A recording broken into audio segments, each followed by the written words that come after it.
Hello and good evening, dear ladies and gentlemen, esteemed colleagues, friends, and fellow music lovers and researchers. It's my pleasure to welcome you to the 32nd edition of the Bilim, Sanat, Etkinlikleri of the Türk Müziği Akademik Çevresi. I'll be moderating tonight's presentation, and my name is Will Sumits'in. I'm an ethnomusicologist and a research associate at the Corpus Musicae Ottomanicae project, which is based at the Orient-Institut Istanbul and also at the University of Münster. And it's my pleasure to be here with you all tonight and also to introduce you to our distinguished guest, Dr. Joseph Alpar. So Dr. Joseph Alpar, he will be presenting tonight on the music and liturgy in Istanbul Jewish community. So Dr. Joseph Alpar, for those of you who don't know him, he's a faculty member at the Department of Music, Ethnomusicology and Music History at Bennington College in Vermont. He's also taught some at Swarthmore College and Temple University, as well as City University of New York, which is his alma mater where he received his PhD. For his doctoral dissertation that's entitled Music and Jewish Practice in Contemporary Istanbul, Preserving Heritage and Bending Tradition. So Dr. Alpar, he's also received support and numerous awards for his research, including support from the American Research Institute in Turkey, also the Andrew Mellon Foundation, as well as various research centers at City University of New York, among others. So I also know Dr. Alpar to be a talented performer of music as well, playing santuri and piano, various percussion instruments. And I know, having spoken with him when we've met on occasion in Istanbul, that he comes from a strong musical background since he was born, basically, born into a musical family. And it's great to see him follow through with all this and explore some of the cosmopolitan musical communities in Istanbul. So he's also the founder of David's Harp, which is a music ensemble. It's based in Philadelphia, and they're specializing in Sephardic Jewish music. But tonight he'll be presenting to us. His presentation is entitled Music and Liturgy in Istanbul's Jewish Community. So I'd like to pass the mic on to him and to enlighten us on this interesting topic, which still remains very much a mystery to me. So please welcome Dr. Joseph Alpar. Thank you so much, Dr. Sumits, and I want to thank everyone who kindly extended this invitation to speak today. In particular, I want to thank Salih Demirtaş, Orçun Güneşer, and of course, Dr. Sumits for being my respondent today and hosting this event. So I'm going to share my screen and get started.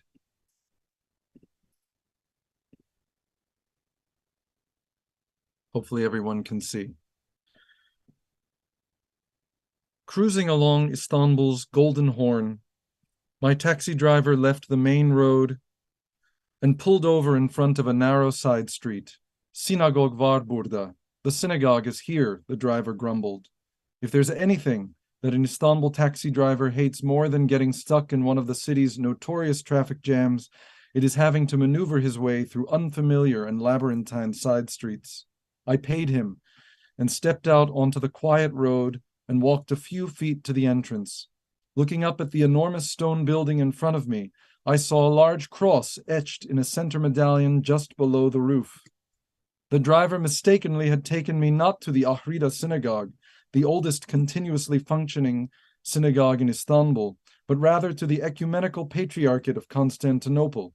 It was an easy mistake for someone who likely was used to bringing tourists to this important church, but never had to locate the grand synagogue of a former center of Jewish life. I was in the heart of Fener, one of Istanbul's old Rum or Greek neighborhoods. However, I needed to be in Balat, the historic Jewish neighborhood that borders Fener. Much to my dismay, I had been left with a bare 15 minutes before my scheduled 10 a.m. visit to Ahrida. Its devoted and notoriously punctual caretaker, Madame Ertem, was unforgiving about lateness. She would not wait for me. Knowing that the two neighborhoods blend into one another, I hoped that if I kept walking and asking for directions, I'd eventually find it. Sinagogu arıyorum, yakın mı? I'm looking for the synagogue. Is it close? My questions to the old men sipping tea and chatting in the cafes along the dusty avenue were met with quizzical glances. Some looked around and scratched their heads and shrugged apologetically. Others thought there might be a synagogue that way, leading me further along Vodina Caddesi, the main avenue connecting Fener and Balat. I passed bakeries and tea houses and tiny cafeterias selling lahmacun. A group of small boys playing soccer in the street invited me to kick the ball that had rolled in front of me. Yakın sinagog biliyor musunuz? Do you know of a synagogue nearby? Yok, hadi vur. No, come on and kick it. While searching for Ahrida, I took in the cityscape before me. A warren of meandering narrow cobblestone streets and crumbling grand Ottoman houses made of wood, brick, and stone. Some were beautifully preserved and marked as historically significant properties by the European Union, and others lacked roofs or walls. Vodina Caddesi is the main street of Balat, the centuries-old marketplace for thousands of Jews, Greeks, and Armenians who once lived there. Now Balat is home to Muslim Turks who migrated from villages and towns along the Black Sea and elsewhere in eastern Turkey. No one needed to know how to find an old and mostly unused synagogue anymore. As I moved further west, I started to have better luck. People told me it was close, just up the street and on the left. I finally reached the gate to the synagogue complex at 10:05 a.m. A stone sign depicting the Ten Commandments on 2 tablets, and the name of the synagogue in Hebrew was at the top of the gate. Madame Ertem was nowhere to be found. I rang the bell and waited until an old man across the street called to me, and with amusement paraphrased the Turkish song Bekledi de gelmedin. He said, "She waited and you didn't come." I stood in front of the gate, and I'll just show you what Ahrida looks like inside. I did eventually get in, but that day the gate was locked. I stood in front of the Ahrida gate for a few minutes, frustrated, but also exhilarated. I was pleased that I had managed to find my destination using my still basic Turkish. And I also was gratified by the fact that I had walked through a neighborhood that was a center of thriving Jewish life in Istanbul for more than 500 years. I crossed the street to look at a beautifully restored Ottoman house. Nearly hidden, carved in the wooden ceiling of the second-floor balcony, was a Jewish Star of David. I would later learn that this building was once the home of Istanbul's chief rabbis during the Ottoman era. Turkish Jews reflect on their shared histories in old neighborhoods such as Balat, Hasköy, and Galata, with a combination of wistful regret at what was lost and pride in how far many of them have come. This is another synagogue in Balat called the Yanbol Synagogue. And this is a synagogue in Edirne, actually, that was recently restored, the great synagogue of Edirne. And this is a service that was on a weekday, and everyone came because there's only one remaining Jew in Edirne at this time, and a large influx of Jews of Istanbul took buses to celebrate the opening and to worship there. Migration from these former Jewish enclaves embodied the opportunities, challenges, and social, political, and economic ruptures of the past nearly 100 years, ever since Turkey became a modern republic. This talk is about ongoing transformations in the sacred musical repertoires practiced by chazanim, or synagogue cantors, and their synagogue congregations in Istanbul's contemporary Jewish community. Hazanim are trying to preserve a rich sacred musical heritage that no longer satisfies many of their congregants. Some people say that they have lost the ear to appreciate the complexities of this tradition, rooted in makam, the melodic dimension of Turkish and Arabic music. Certain Hazanim and rabbis have met this challenge by incorporating alternative and diverse Jewish and non-Jewish musics into the religious services and other rituals. These include songs from Israel, the United States, and Ḥabad Hasidic Judaism. Conversely, other Hazanim refuse such conciliations, and they strive to uphold their musical traditions for as long as they can.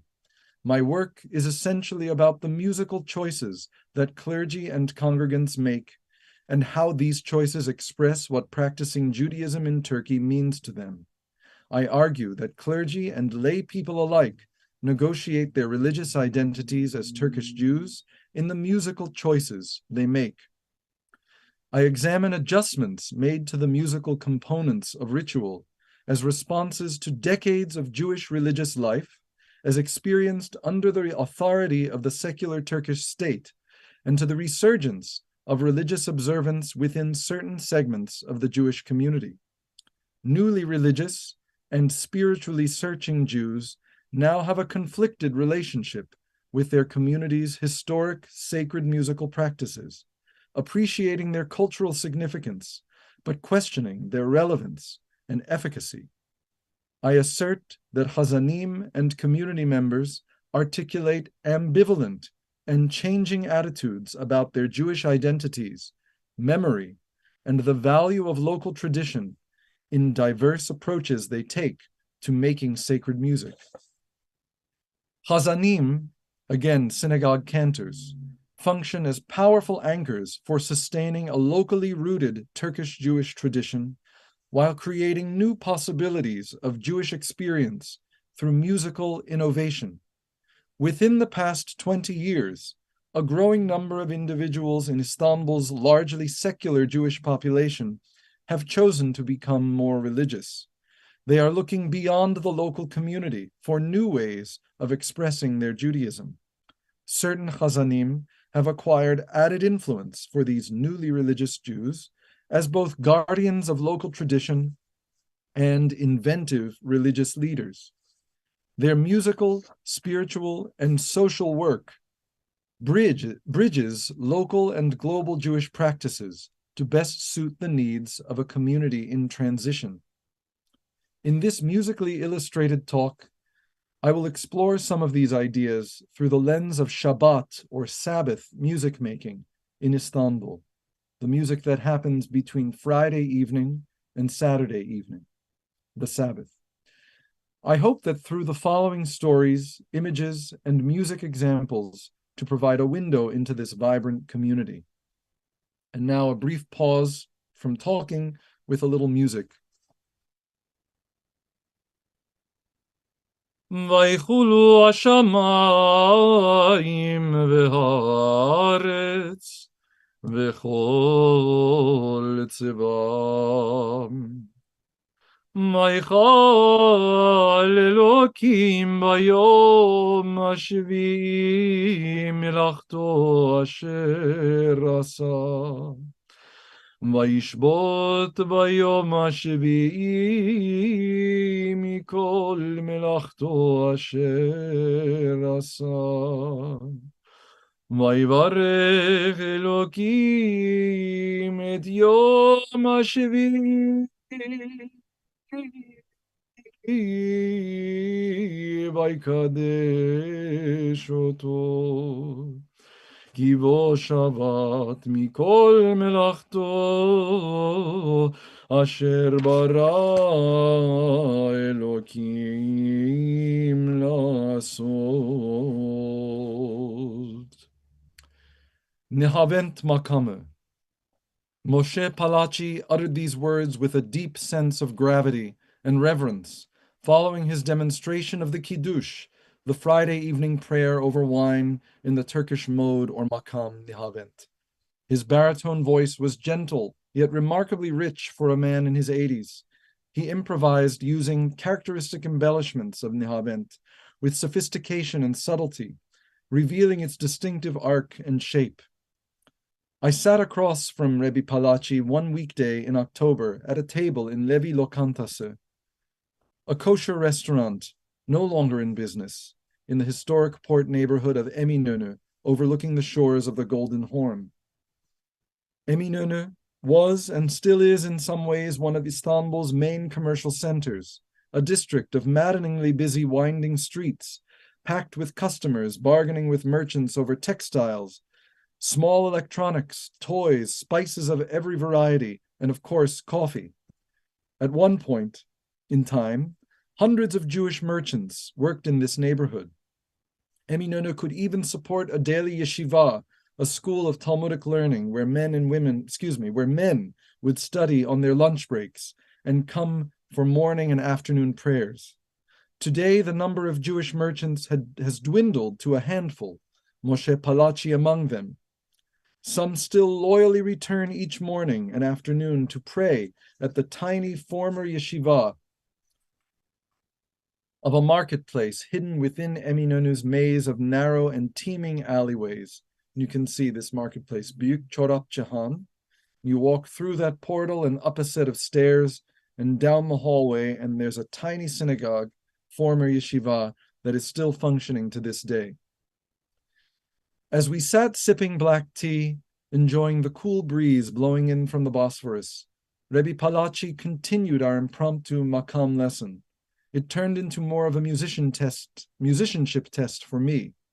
He would sing a few melodic phrases and then pause, waiting for me to properly identify the makam, pleased when I was right and thoroughly amused when I was wrong.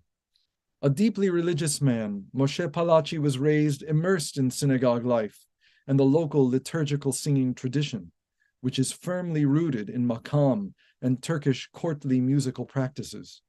He grew up among a generation of synagogue-going Turkish Jews for whom knowledge of makam was typical. Music learning was not confined within the four walls of the synagogue, however. Rather, Turkish music of varying forms was a ubiquitous element of the Istanbul soundscape in the 1930s and 40s, in the gazino, meyhane, Cafe Aman, and of course at home on the Victrola, with records by beloved singing stars such as Safiye Ayla, Münir Nurettin Selçuk, and Zeki Müren. We can hear just a little bit of Zeki. Oturmuş desti elinde çeşme taşına, oyalı Yemeni sarmış Ayşen başına. Fidan boylu Ayşem batmış 15 yaşına. Kıvrak Ayşe kız oynak, Ayşe kız şakrak, Ayşe kız.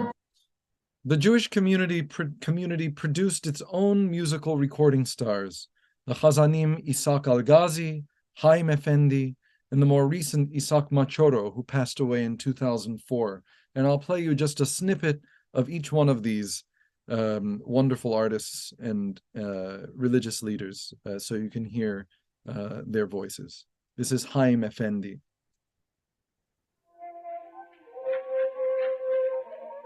A recording from the 20s.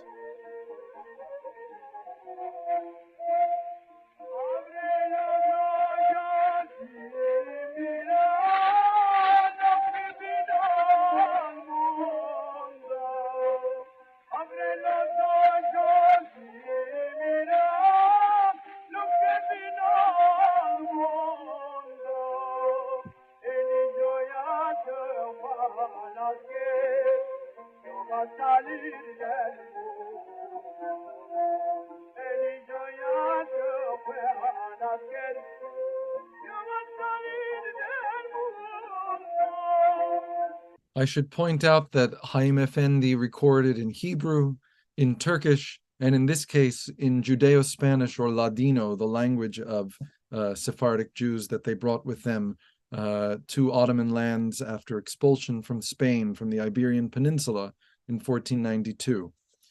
This is cantor Isaac Al-Ghazi, who was active in the mid-20th century. Singing a gazelle in Turkish.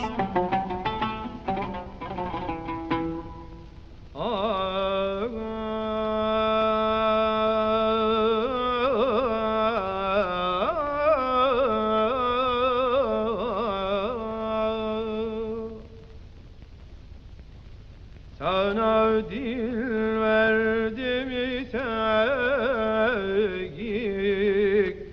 de harap etme dedim.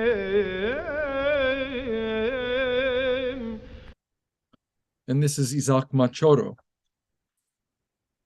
who passed away in 2004. Memories of Isaac Machoro's magnificent voice echo in the minds of Turkish Jews.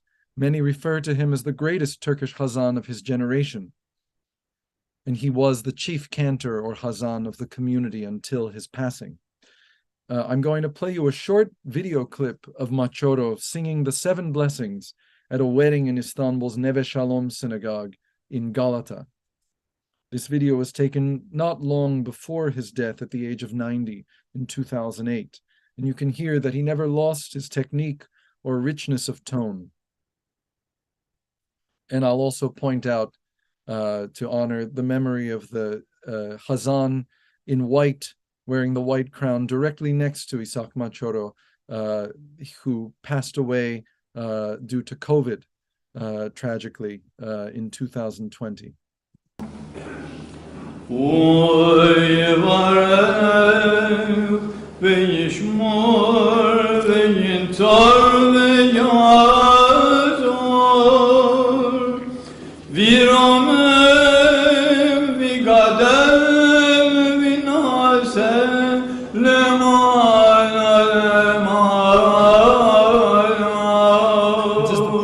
Government at the time, by the way.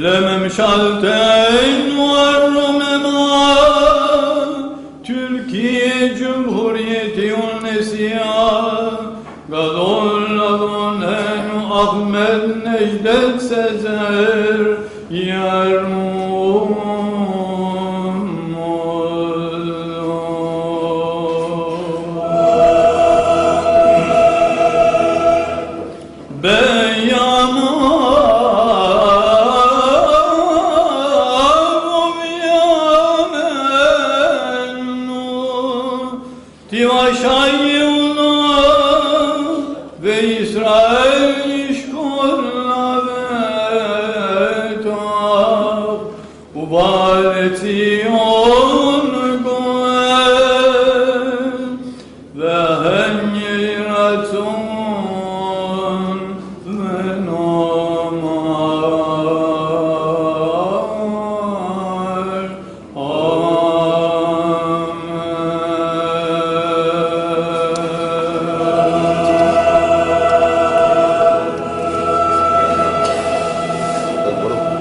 I should mention that those amens, that chorus of amens, is pre-recorded. Also, I neglected to name the Hazan next to Isaac Machoro, Rifat Romi, who passed away in 2020. I also, in case you didn't hear me over the chanting, this is a tradition in Jewish custom to recite a prayer for the government of the country in which you're living, and in this case, the government of Turkey at that time. Makam is more than an art form. It is woven into the fabric of Jewish ritual in Istanbul, and for Turkish Jews, it is a defining element of their Turkish Jewishness. Yet, for many of these same contemporary Turkish Jews, makam is unfamiliar, with an archaic, impenetrable sound, pushing people away from synagogue life. During the period in which I completed dissertation fieldwork in Istanbul, I was struck by the ambiguous combination of reverence and displeasure with which Turkish Jews of all ages, including Hazanim themselves, dealt with makam-based liturgical and paraliturgical singing. Makam was intangible cultural heritage, deserving of respect, but sometimes difficult to sit through. The following vignette may illuminate the ambiguity in conversation to which I refer. It is a Friday evening in early July of 2016 at the Bet Israel Synagogue in Istanbul's Shishli neighborhood. The 18-year-old junior Chazan, Marcel Crespi, begins singing Lecha Dodi, a Hebrew hymn welcoming the return of the bride, or Shabbat. And here's a view from the balcony of the synagogue in Shishli. And this is Marcel Crespi. Marcel begins with a plaintive vocal taksim, or improvisation, on the opening Hebrew words, outlining the notes of Nihavent Makam, in which this version of Lecha Dodi is sung. He cascades downward to the tonic before beginning the stately, march-like melody. And now you'll hear Hazan Marcel Crespi chanting Lecha Dodi. Lecha Dodi likrat kala Pene Shabbat nekabela Shamor ve zahor bedibur had Ishmi'anu elameyuhat Amonayehal Ujmoehal Leshem multiferet Velit. Got cut off a little bit at the end, apologies. As Chazan and congregation sing this beautiful piyut, a young friend standing beside me turns to face me, a flicker of not so subtle frustration passing across his face. Why did he have to pick this tune? It will take forever, he said. Lecha Dodi is a poem comprising 9 verses, sung to Ottoman Turkish melodies with long phrases, heavier, sluggish tempos, and florid vocal ornamentation that are so characteristic of Turkish Jewish liturgical music, it can take around 10 minutes to complete. Meanwhile, people are hungry, may have long walks home ahead of them, and at a musical level, struggle to sing along. Despite his mild displeasure, around verse 6, my friend nudges me again and asks what makam we're singing in.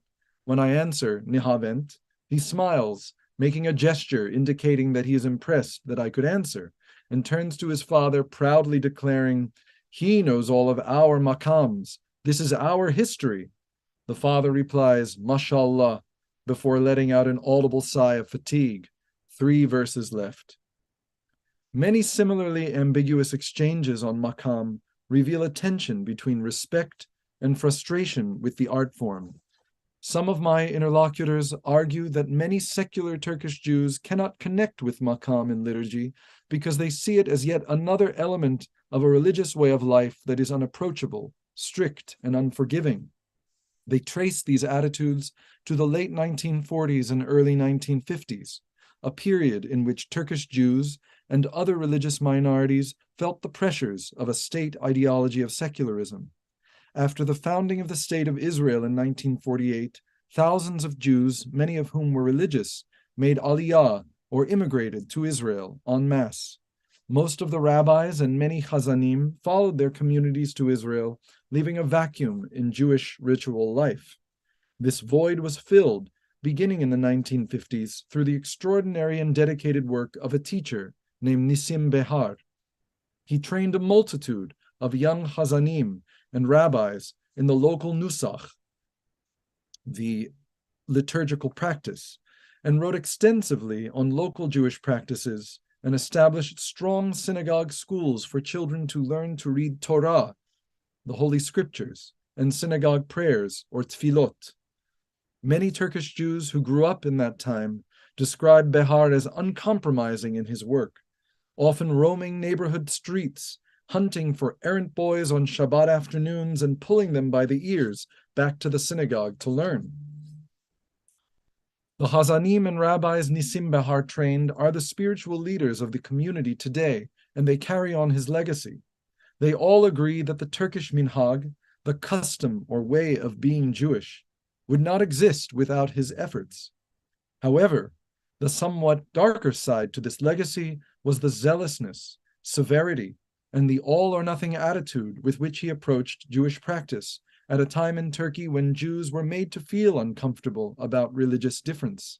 One man reflected on how Behar barred young men from the teva or pulpit if they broke the law of Shabbat by attending French classes or playing soccer on Saturdays. While his strictness helped to preserve Turkish Jewish custom, including the traditional music, it alienated non-religious Jews, isolating them further from synagogue life. Today, most Jews who have remained in Turkey are not religious. They rarely enter a synagogue. One of the great challenges synagogue leadership faces today, in its attempts to draw potential congregants back, is how to reposition Judaism and Jewish practice in synagogue life as welcoming, familiar, and compatible with a modern Turkish way of life. The perception of the makam-based music as outdated does not help this process. Makam is the past. It represents a legacy of Turkish Jewish compositional creativity stretching back to the mid-16th century. The sound of makam embodies a time in Turkish Jewish history when dozens of Hazanim and Jewish singers gathered together in the dawn hours of Shabbat to sing the maftirim, paraliturgical hymns, music that exists outside of the regular liturgy, organized into suites or fasls based on a single makam. At one time, those same Hazanim would depart from their maftirim sessions for morning services at their respective synagogues, and their musical recitations had to be sung within the same makam that they had just sung in the maftirim. Moreover, the congregation would expect that of them, and they would know whether or not they were listening to the right makam. Makam is also the present. As it has been for more than 400 years, Hebrew prayers are still vocalized according to characteristic melodies, ornaments, and modulations of makam. The application of makam in Jewish liturgy is rooted in a position of religious authority. It is partly for this reason that skilled practitioners like the current chief Hazan, Rabbi David Sevi, along with many senior Hazanim and older congregants, insist on upholding makam as, quote, our community's minhag, our custom, end quote.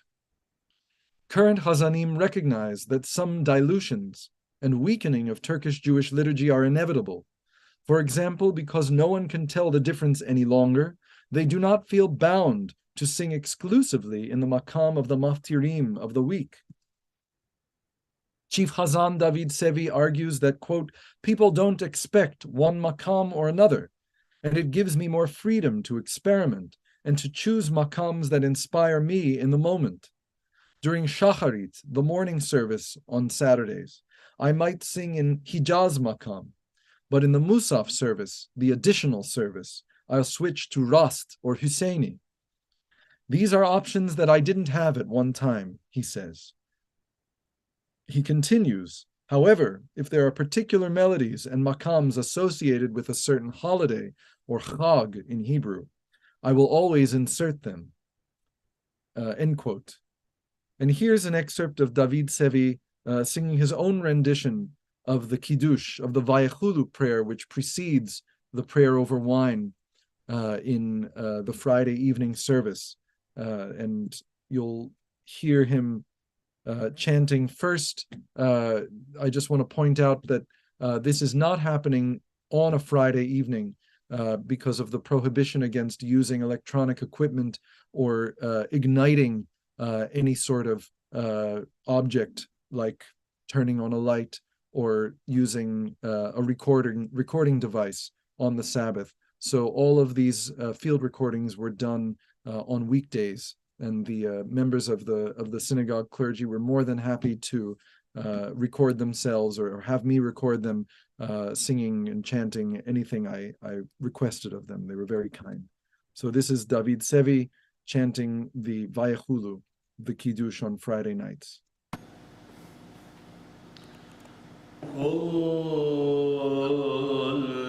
That is not it. 1 second, excuse me.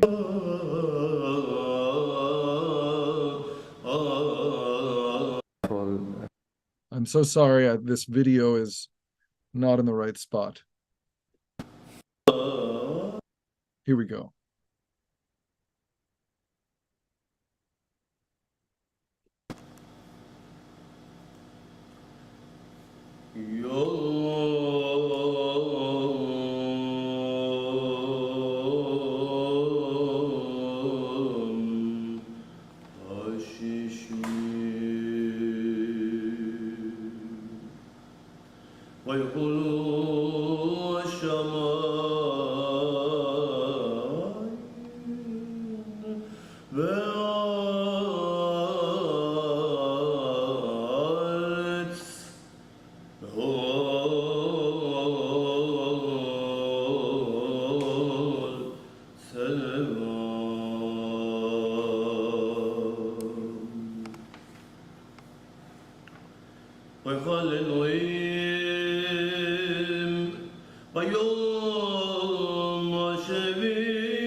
While Rabbi Sevi is willing to make some musical allowances, he is wary to inject repertoire into prayer services that might disrupt the integrity of the traditional nusach, even if it might mean greater attendance or participation.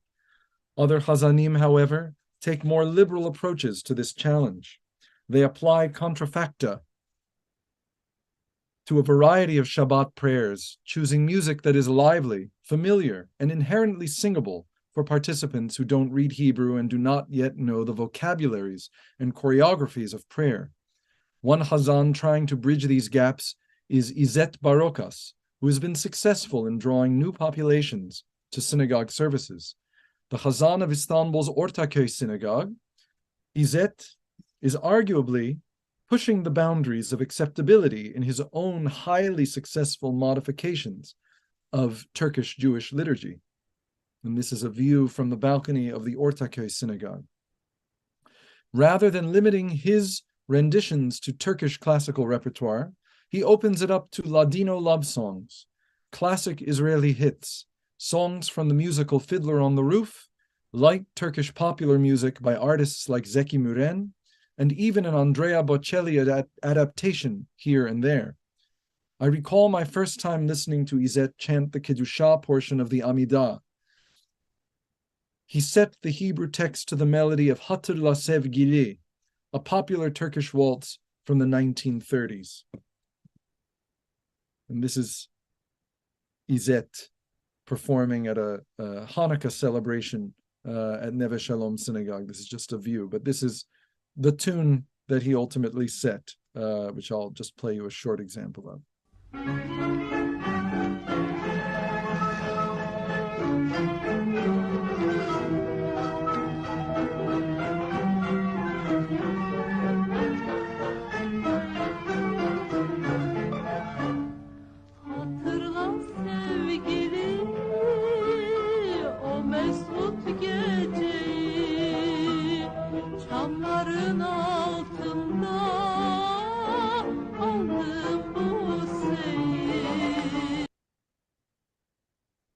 So this popular Turkish waltz from the 1930s was his source material. The congregation joined him, quietly singing Hebrew words to the well-known love song.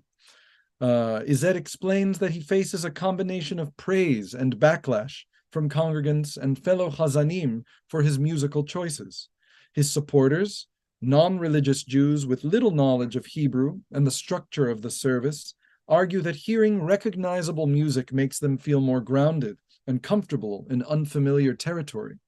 His more religious detractors complain that all these love songs, combined with the beauty of his voice, distract them from focusing on their prayers. And now I want you to hear an example of Izet chanting using this melody. הוא אלוקינו, הוא אבינו, הוא מלכנו, הוא מושיענו, הוא יושיענו ויגאלנו שנית, וישמיענו ברחמיו לעיני כל חי לאמור. הנגלתי אתכם אחרית כראשית, להיות לכם לאלוהים. אני עמוני אלוהיכם, ובדברי קודשך כתוב לאמור, ימלוך עמוני לעולם, אלוהי ציון לדור ודור. Alleluia.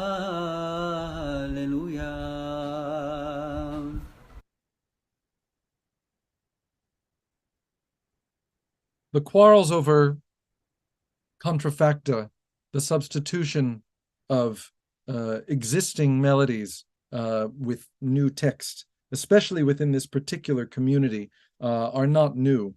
Throughout Ottoman Jewish history, rabbinic critiques of makam and borrowed melodies as musical media for Jewish prayer were frequent and harsh.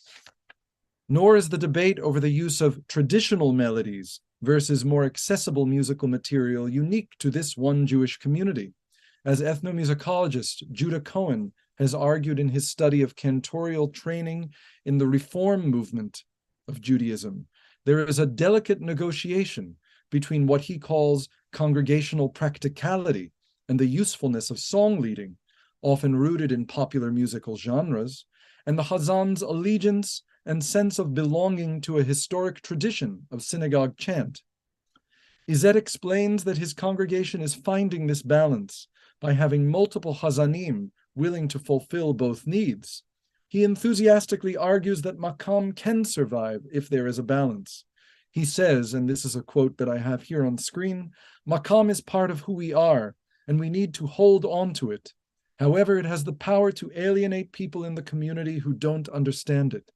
In Ortaköy, we find the balance, where the senior Hazan chants in the traditional style, and I bring something that operates within makam, but is familiar and modern. I also can choose melodies that will fit the atmosphere and crowd of the day.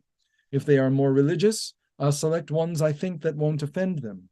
If it's a more secular crowd, I'll find familiar tunes that will make them feel included. End quote. And this is a photo of Izet again, and a brief example of another musical setting of one of the Saturday morning prayers for Shabbat, the Kedusha, which is part of the Amidah, one of the central prayers of the service. He adapts a popular Israeli tune called Etz Harimon, the pomegranate tree, and I'll just play you a few moments of this. כבודו מלא עולם ומשרתיו שואלים, היה מקום כבודו לארצו, לאומתם משבחים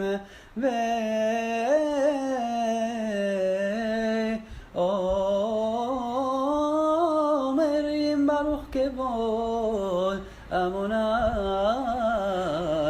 ממקומו.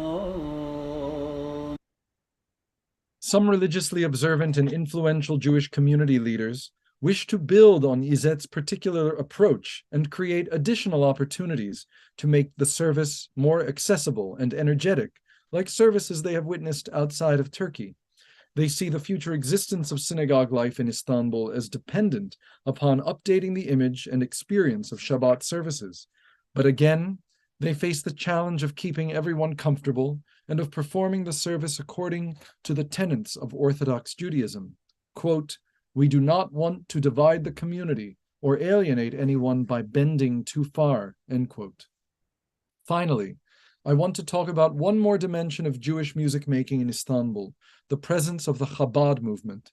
Ḥabad is the largest international Jewish outreach movement in the world, with a network of over 3,600 institutions, including schools, synagogues, camps, community centers, soup kitchens, and more, dedicated to the education and welfare of Jewish communities in small towns and cities, and on college campuses around the world. Its philosophy and religious practices are rooted in Orthodox Hasidic Judaism. Hasidic music and spiritual aesthetics have become an important means of religious expression for a number of newly religious, upwardly mobile Jews in Istanbul's largely Sephardic Jewish community.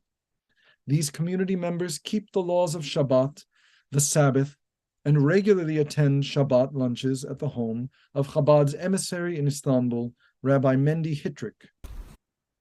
You can see this photo of Rabbi Hitrik here. It is at these lunches where they learn a wide repertoire of Ḥabad Hasidic melodies. Some have grown to appreciate these tunes as much as they do local tradition, even arguing that Hasidic melodies are more musically and emotionally resonant. The newly religious Jews with whom I conducted field research want so much to lead fulfilling, sustainable, and contemporary Jewish lives. For many young Turkish Jews, the drive and passion of the Hasidic repertoire contrasts with the formality and restraint of Turkish synagogue music. Hasidic music is a vehicle for them to express joy in Judaism that they perhaps no longer know how to channel in local traditional repertoire. For newly observant Jews, the performance of Hasidic music often stirred questions of Jewish identity in ways that local Sephardic repertoire perhaps could not. The themes of heritage, faith, Shabbat, and Jewish observance as a goal to strive for continuously were more obviously present in the Hasidic lyrics. When combined with soaring, heart-rending, and easily singable melodies, the effect could be powerful. Rabbi Mendy Hitrik, the representative of Ḥabad in Istanbul, and his wife have been in Istanbul for more than 15 years, raising 7 children, and have had a profound impact on Jewish religious life. And I'll focus on one dimension of his impact in the final portion of this talk. One of the hallmarks of Ḥabad anywhere in the world is that its emissaries welcome Jews, local and passing through, to their homes on Shabbat. For Istanbul's small but growing population of religious Jews, Jews keeping the laws of the Sabbath, lunches at Mendy's home have become weekly rituals to look forward to. Cuisine is thoroughly Eastern European in the Ashkenazi Jewish tradition, thick with food like cholent and kishkas, and punctuated by the singing of Hasidic Shabbat melodies. Mendy's mostly Sephardic Jewish guests have developed a passion for these Hasidic tunes. The songs of popular cantor composers such as Avraham Fried and Shlomo Carlebach, and many traditional wordless melodies called nigunim, are sung each week with raucous abandon. Participants thump their hands in rhythm against the long dining room tabletop, punching the air as if cheering on a beloved Turkish soccer team. And you can see this is Rabbi Mendy's home. It's set up not for a Shabbat lunch, but for the holiday of Passover, for the Passover Seder, where many more guests would be in attendance.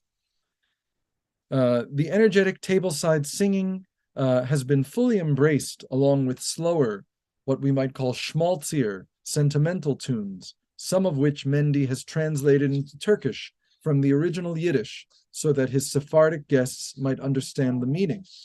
In the next example, the lyrics are as follows. If I had the power, I would go out into the night and shout, Shabbat, Shabbat, Shabbat. Originally a Yiddish melody, Mendy sings it in Turkish, then Ladino, Hebrew, Yiddish, and English. And the word Shabbat remains the same throughout this rendition, reinforcing the idea that these sentiments transcend language and Ashkenazi or Sephardi heritage. It suggests a narrative of a unified a unified Jewish consciousness that has resonated with participants in his lunches. And here's Rabbi Mendy. Anyway, this is a song that my grandfather sang, my great-grandfather sang, my father sings it, and here we sing it in Turkish. We sing it on Shabbos, we sing like this. Gücüm olsaydı, gece sokağa çıkardım ve bağırdım. Shabbat, Shabbat, Shabbat. Gücüm olsaydı, gece sokağa çıkardım ve bağırdım. Shabbat, Shabbat, Shabbat. Oy Shabbat, Shabbat, Shabbat, Shabbat. Shabbat, Shabbat, Shabbat, Shabbat. Shabbat hayom Lashem. Shabbat hayom Lashem. Siteni ala fuerza. Now in Ladino.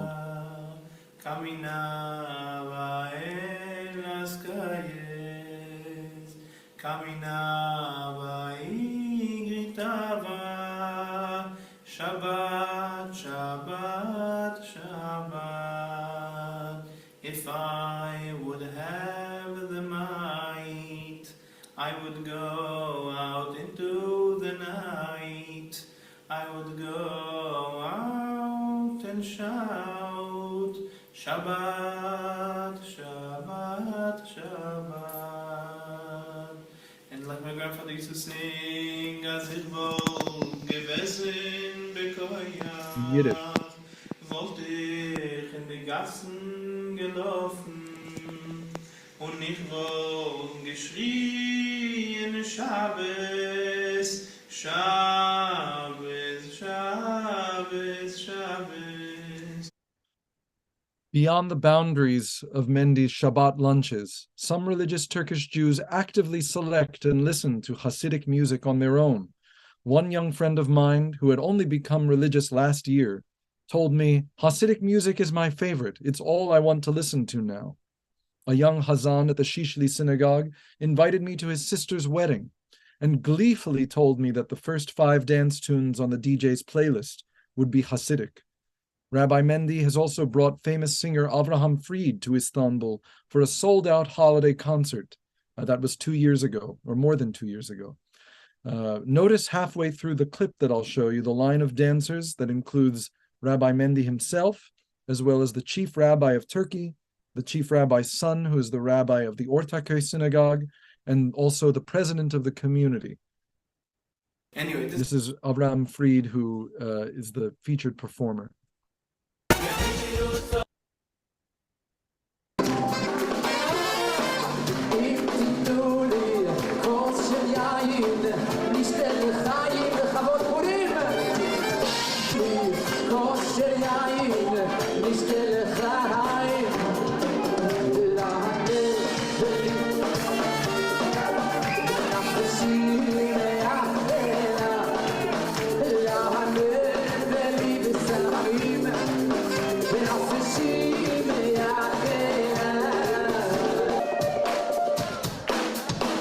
should point out the reason why some people are dressed in costume is because this is celebrating the holiday of Purim, which is coming up in March in the Jewish calendar. And this is a holiday that is very festive. And a tradition is that people will dress up in costume and have a big party. This is an example of that with this concert. The atmosphere of Hasidic musical revelry that is created in the Shabbat luncheons at Rabbi Mendy's home serves a valuable purpose for newly religious young Jews. It allows them to express a different side of their Jewish identity, one that is tied to the Jewish world at large, where it may seem easier to live a more religious or Orthodox life. Although Hasidic song is prominent during the Shabbat meal, Rabbi Mendy and his guests frequently shift to music of other traditions. At certain points, those present might segue to singing more familiar Sephardic and Middle Eastern Jewish table songs from Turkey and beyond. Rabbi Mendy has even set the words of a well-known Shabbat song, Dror Yikra, to a favorite Turkish song, İstemem Babacım. At another point, the young Hazan Marcel, who you heard earlier, might be encouraged to sing a medley of local melodies for a certain Jewish prayer. Even a Turkish folk song or pop song could be sung. These contrasts are representative of how religious musical life in the community are evolving. And to conclude, Turkish Jews use music in multiple contexts of prayer, celebration, study, and dialogue to bring Judaism informed by local history, ethnic identity, and links to Jewish communities across the globe into their everyday experiences. Through these practices, they illuminate for themselves and their community what it means and how it feels to be Jewish in Turkey today, and what Turkish Judaism can or should look like in the future. It is not an easy or straightforward process, particularly where long-standing musical traditions are concerned. Some Hazanim and community members argue for the reinvention of some synagogue practices to stimulate and motivate a wider resurgence of religious practice. They argue for looking beyond local tradition for answers, but again, in ways that would bend the tradition without breaking it. Young Hazanim like Marcel, the 18-year-old cantor at Shishli, whose voice we heard, argues strongly for adaptations to the liturgical music tradition that might energize the kehillah, or community. However, this attitude is not confined to younger generations only.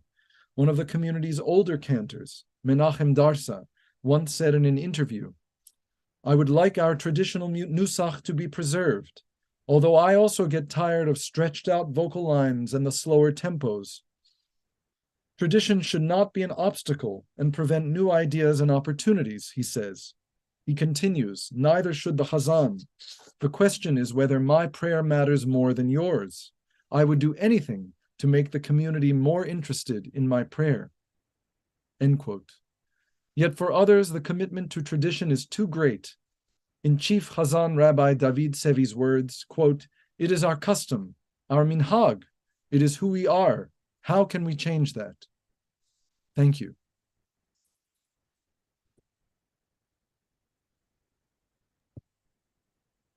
Thank you very much, Joseph.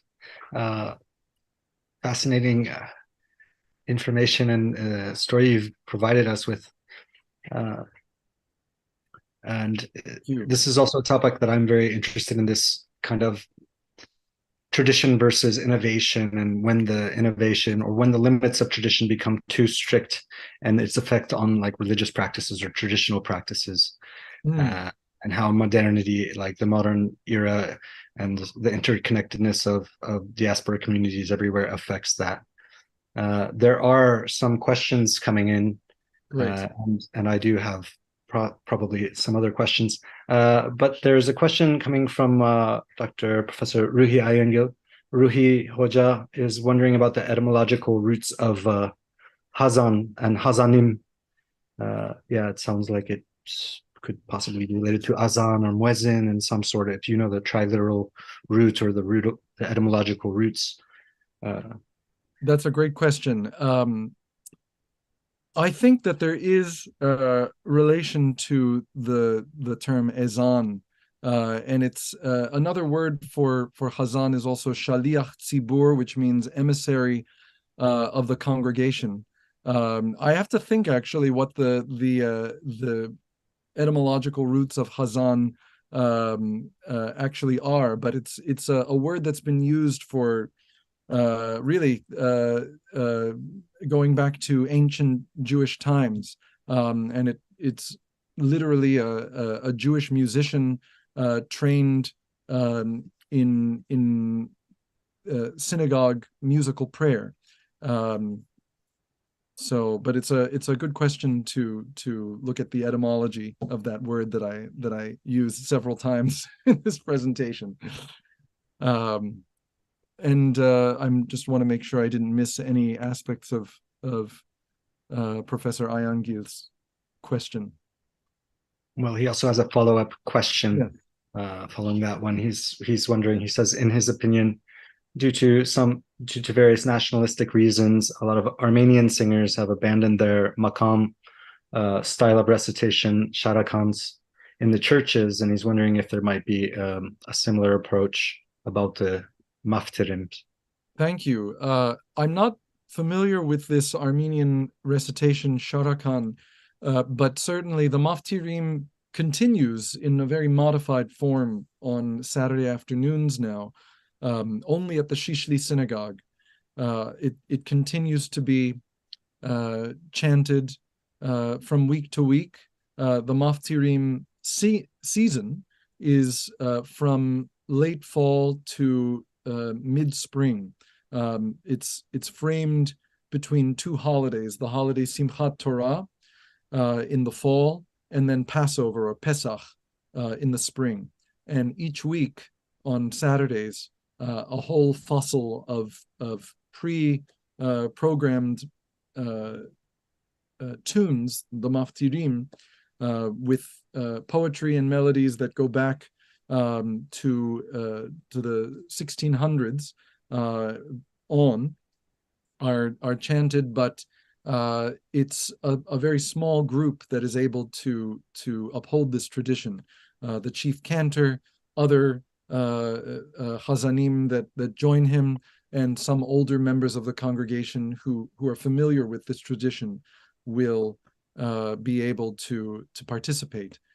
So I don't want to say it's a dying practice, but it's a practice that is in danger of being lost if it doesn't get passed to the next generation of people willing to keep it up from week to week. Certainly that practice that I mentioned, that whatever the makam of that particular maftirim suite of the week was, would be the makam that Hazanim would carry through all of the prayers, the entire Shabbat, Friday evening, Saturday morning, Saturday afternoon until sundown. And that kind of allegiance to makam doesn't exist today. Now the congregants aren't listening for it, and the Hazanim are not bound by it, and they can choose makams that they wish. So. Just, have you ever heard any explanation as to, is there some kind of logic as to why they need to maintain, in the older tradition, this maftirim makam throughout the Shabbat prayers of the weekends? Is there some theoretical? I think makam was just so much a part of the fabric of Jewish practice, and the maftirim were very much at the center of Shabbat music making, that the tradition was just crystallized around this repertoire and the chosen makams. So there may be other reasons for it, but I think it was just part of tradition that continued to get carried over really through the early to mid 20th century, when there were still members of the community who really were familiar with this practice. Okay. Well, the next question is coming from Salih Demirtas. And first of all, he expresses great thanks for your presentation and your field work on the Jewish community in Istanbul. But his question is regards to historical connections and kind of heritage. His question is about the echoes of sonic memories transmitted through Hazanim's style of chanting or through perhaps old recordings. So as this tradition is continually transforming, these echoes of past cantors, do they influence new generations? This Ishaq al-Ghazi and some of the other ones you mentioned, or perhaps also secular singers from, Haim Effendi, or, these kind of historical connections with proponents of Ottoman music that come from the Jewish community, all the way back to, Ishaq Tanburi, possibly. But he wants to know, how are they connected? How is today's Jewish community musically connected with their past musical heritage and how they incorporate it? It's a wonderful question. Thank you, Saudi. And I'll try to bring in a couple of dimensions. First, there is no conservatory for training of Hazanim, of cantors, in this community. The conservatoire is the synagogue itself, is the teva, the Hebrew word that I used before. That's the podium where the clergy, the rabbis, the cantors, all gather at the front of the synagogue, and from which they chant and are the voices of the congregation in the service. And this truly is the place where heritage and musical and religious knowledge is passed down from one generation of Hazan to the next. I was able to spend significant time with a couple of these these junior Hazanim, Marcel Crespi being one of them, another one, Rifat Kandioti, both of whom were either in high school or in college, and they had been sitting in the teva on a daily basis for several years with these older Hazanim who were their teachers. And you learn by listening, active listening from day to day, both how to recite. Text is the most important. Before music comes text, and the ability to recite it quickly and accurately. And then also for the sense of musical artistry, that's coming from listening to your teachers as they stand up and chant the prayer over wine or read from the Torah on Saturday mornings or Friday evenings. And so heritage from one generation to the next absolutely is kept alive through that kind of active listening and transmission, oral transmission from one generation to another. I would also say that because this wasn't a tradition that existed in a more fixed conservatory atmosphere, and that Jewish singers did not participate in a sort of the modern Turkish conservatoire approach to music education and Turkish music education. You have some ways of performing, ways of vocalizing that remain from past generations.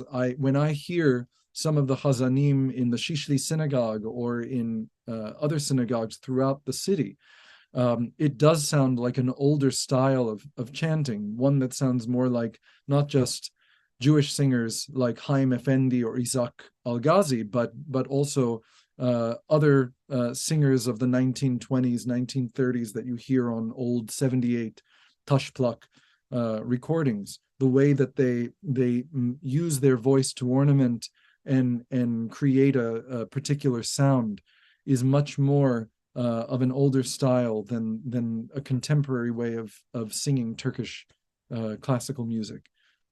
So this is a long-winded way of saying of answering your question that there's very much a connection to past musical heritage, and when when the younger cantors get up on the in front of the congregation to chant and sing themselves, it's really a special thing to observe their teachers, the older Hazanim, behind them, and hearing as they hear their students doing something unique, doing something different that they maybe didn't do the previous week, adding sabah makam into the mix of their improvised chanting, and the smiles that I would see on the faces of these mentors as their students grow musically and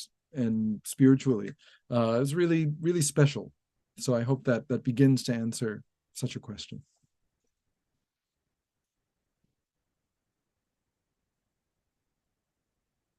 And Sally had a follow-up, I believe. Oh, wait, are you muted? Will, I think you're muted.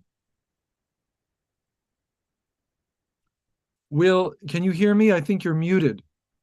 Oh, I'm sorry. Yeah, I had turned my thing off because, but yeah, he did have a follow-up question, and it was kind of relates to what you mentioned about this tradition of teaching the Hazan and the Hazanim in their chanting styles. Have you ever come across any particular chanting style, older style of Hazanims that they're sensitive to teach to the young junior Hazans?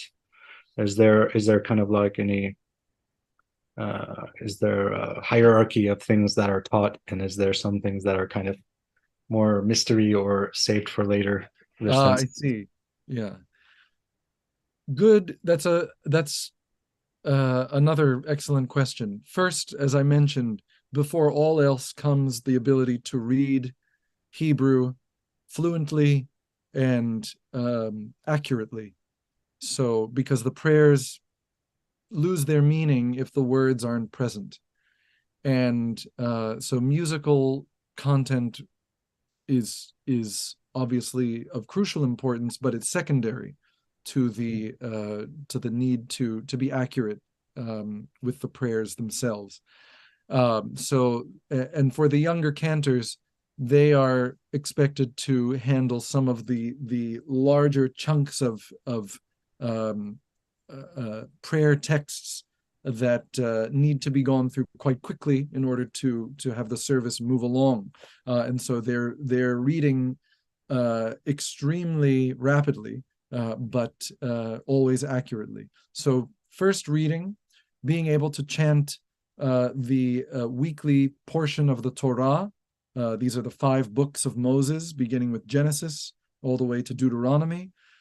Each week, another chapter is read in its entirety, and it's of critical importance that the Hazanim, young Hazanim, know how to do this. There's a particular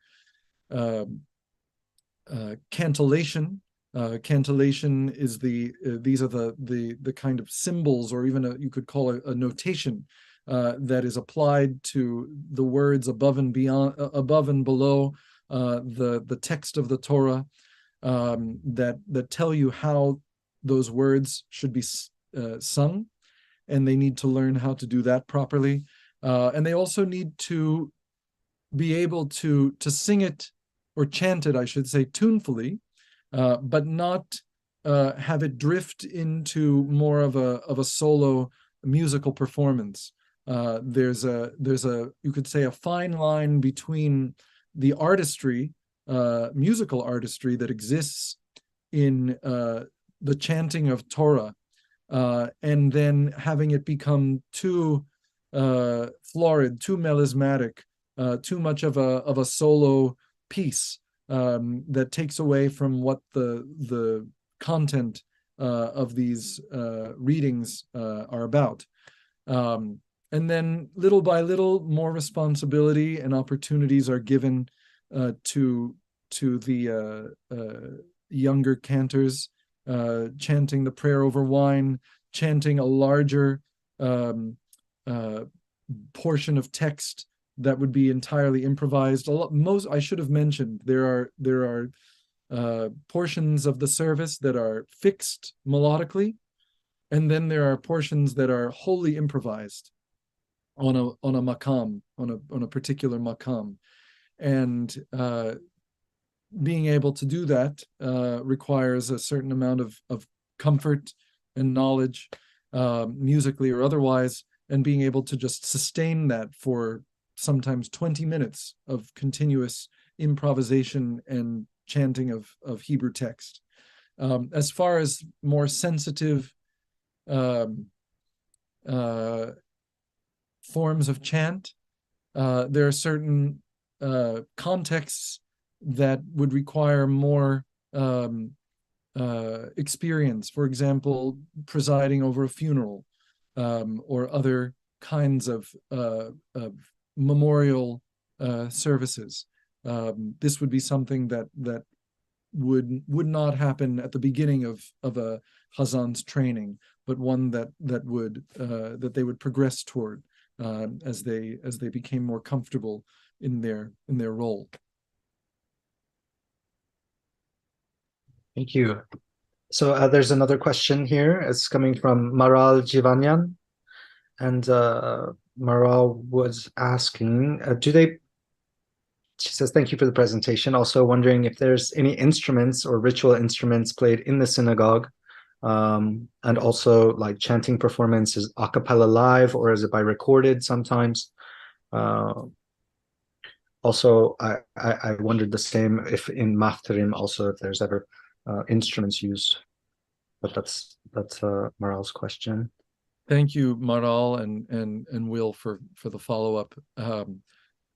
As long as there's no instrument or recording being played, or any sort of electronic equipment on the Sabbath, and again, the Sabbath is Friday at sundown to Saturday sundown, it's permissible in the synagogue within boundaries of respect and propriety, whatever they may be. So on Shabbat, the Sabbath, you will never hear instruments being played in the synagogue because of the stipulation against playing of instruments on the Sabbath. And you'll never have recordings of music, or you would never record a service on Shabbat. You would wait, and you could do it on Saturday night, you could do it on Sunday morning, or any weekday morning or afternoon, but it's against Jewish law otherwise. But as far as recordings of ritual life, they certainly exist. I actually played or showed you a slide of a really important recording, a document of the Maftirim, I believe the complete Maftirim, that was produced and published by the Jewish community some years ago. And it's featuring recordings of three practitioners of the Maftirim, David Sevi when he was a younger Hazan, Isaac Machoro when he was still alive, and then another important figure in the maintenance of the Maftirim repertoire, David Behar. And the three of them record the entirety, or are singing the entirety on these recordings. And there's also accompanying musical texts, lyrics, notation, some explanation, including by some great scholars of Mediterranean and Sephardic Jewish music, like Professor Edwin Sarusi. So there's that. There are certainly other contexts where you might include instruments. There's a Maftirim choir. There's a more there's a group that performs in religious contexts, sometimes for holidays, sometimes for concerts that bring community members together with people outside the community, and they'll perform Maftirim repertoire and other Jewish music accompanied by instruments, by a variety of instrumentalists. and as far as, let me just see, a ritual instrument in the synagogue, really the ritual instrument is the voice. It's the main, it's really the only kind of instrument that exists to make music in a ritual context in the traditional Jewish practice in Istanbul, in other countries. Certainly, as Judaism has split over the last century and a half to include different denominations of Judaism, like the Reform movement or the Conservative movement, and several other factions and sects and movements beyond those. There are synagogues that do allow instrumentation. For example, the organ or guitar can be very popular in certain synagogue congregations. But for those that are practicing a more orthodox, traditional form of Jewish ritual practice, only the voice is permissible. So. Right. Well, Ruhi Hoja has also written another question here, and he's wondering if, in quotes, just tradition, if that would be enough to, for the Turkish Jewish music culture and heritage to survive from now on, or do you think that's not enough to cut it, and do you have some recommendations for the future? Thank you for that question. I'm very hopeful that this musical practice of the synagogue, this centuries-old musical tradition, will continue, and as long as there are still Hazanim residing in Istanbul and that the synagogues are open, this tradition will be preserved. And I'm hopeful that there will be new generations trained of young cantors who are willing to embrace this life of music and community support. But the community in Istanbul does continue to shrink from year to year.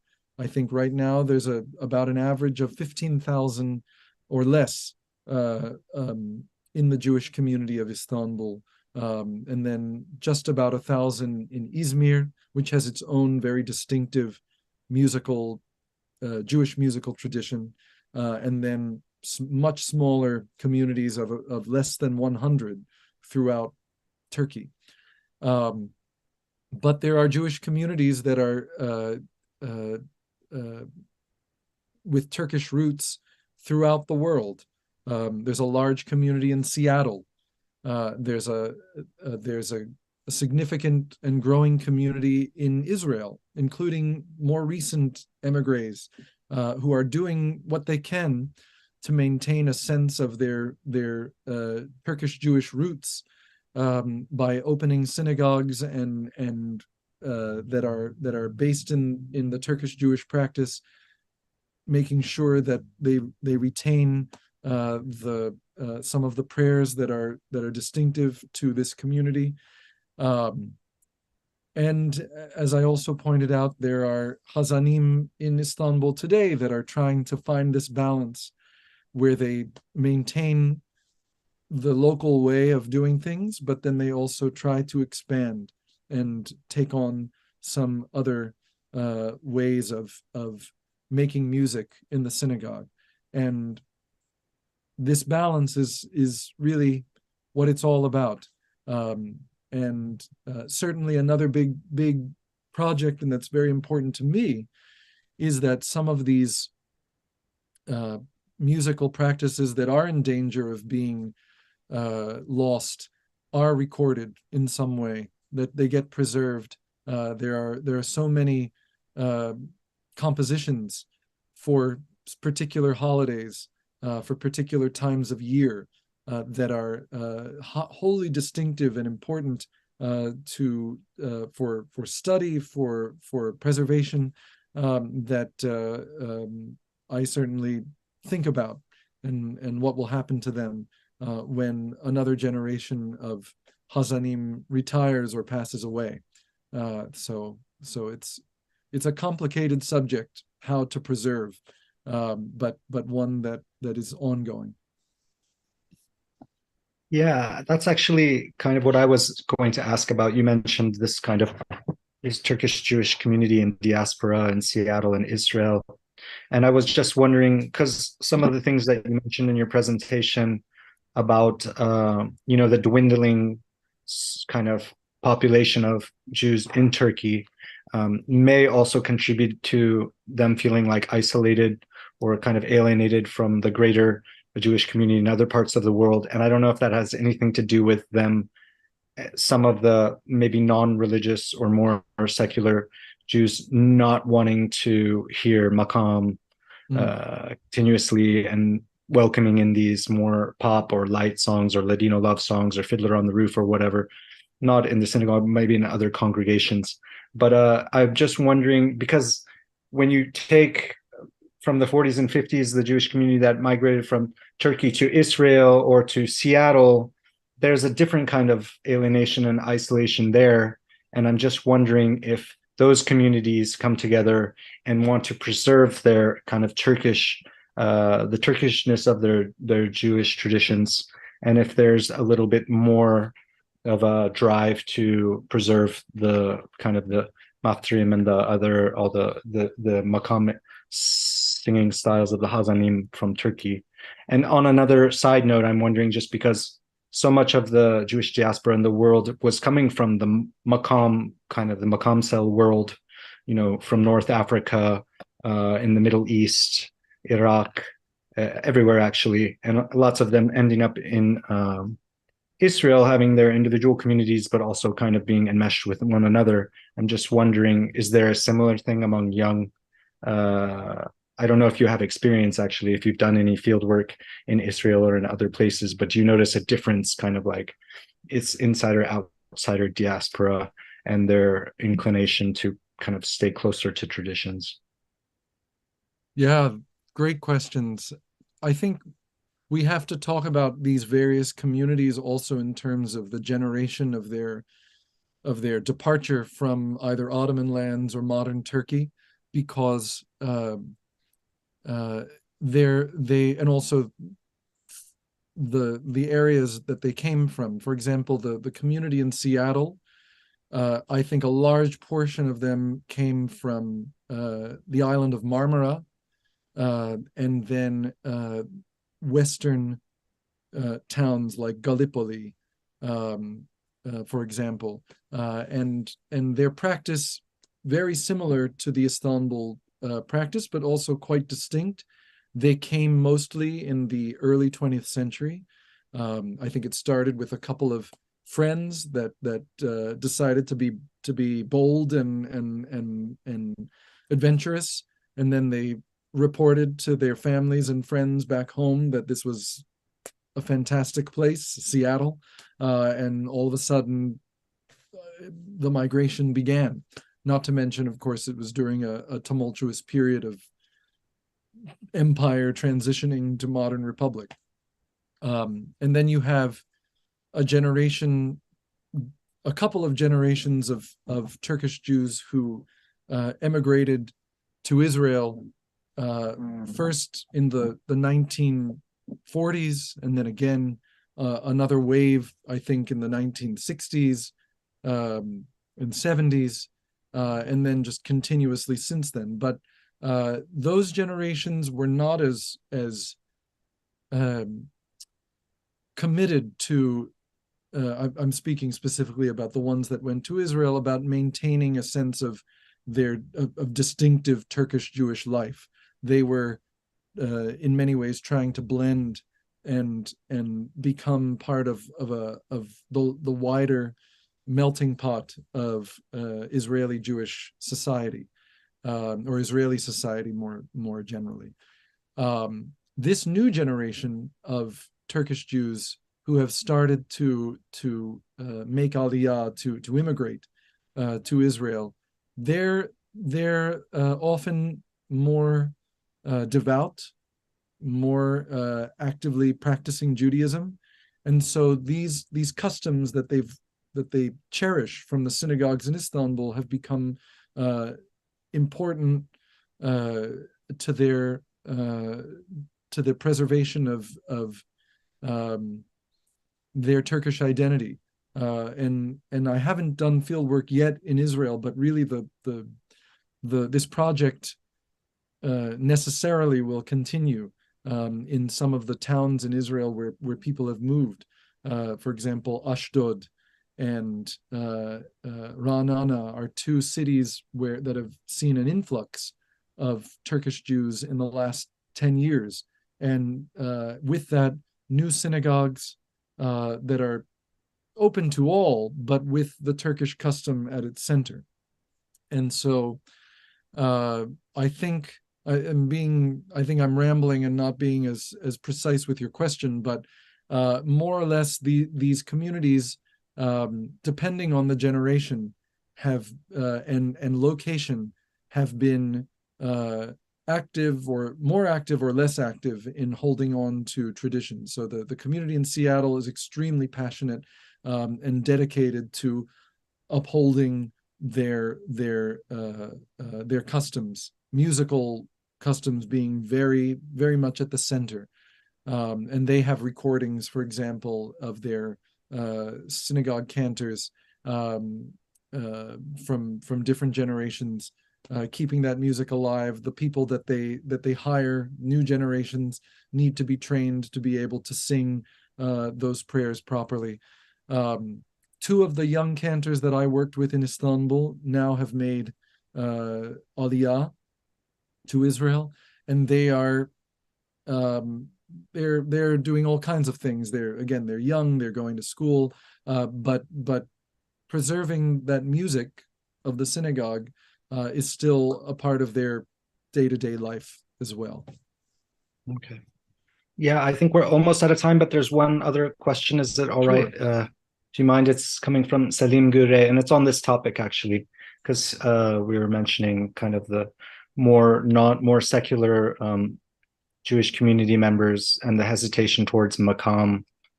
But he's wondering if, in your perspective, do you think it's just that they're trying to distance themselves from anything that connotes religiosity, rather than the actual musical style and the kind of the cantorial style itself? I think there's definitely some truth to that question, but it's really, sometimes it's on an individual basis. For example, the friend who was frustrated with the very long and stately ceremonial version of that prayer with 9 verses, he is very religious, and his family is religious, but they would have preferred something a little that would move more quickly, and he certainly enjoys the renditions of İzzet Barokas, who set Hatırla Sevgili as an example.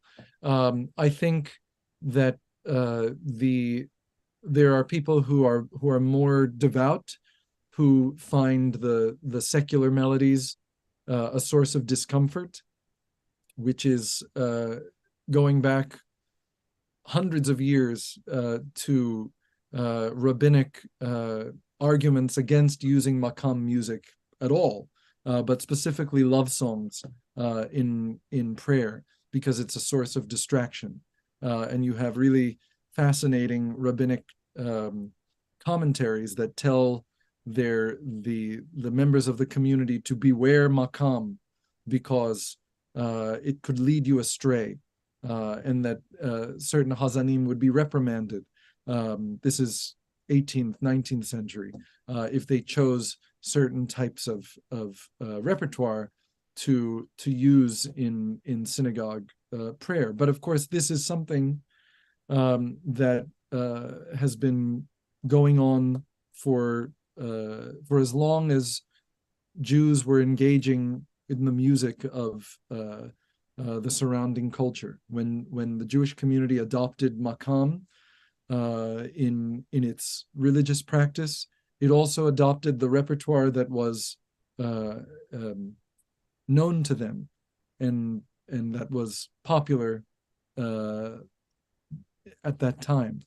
But I also think your point is also correct, that the older style has more of a connotation for a stricter religious practice, unfamiliar, unapproachable, compared with the more familiar secular tunes.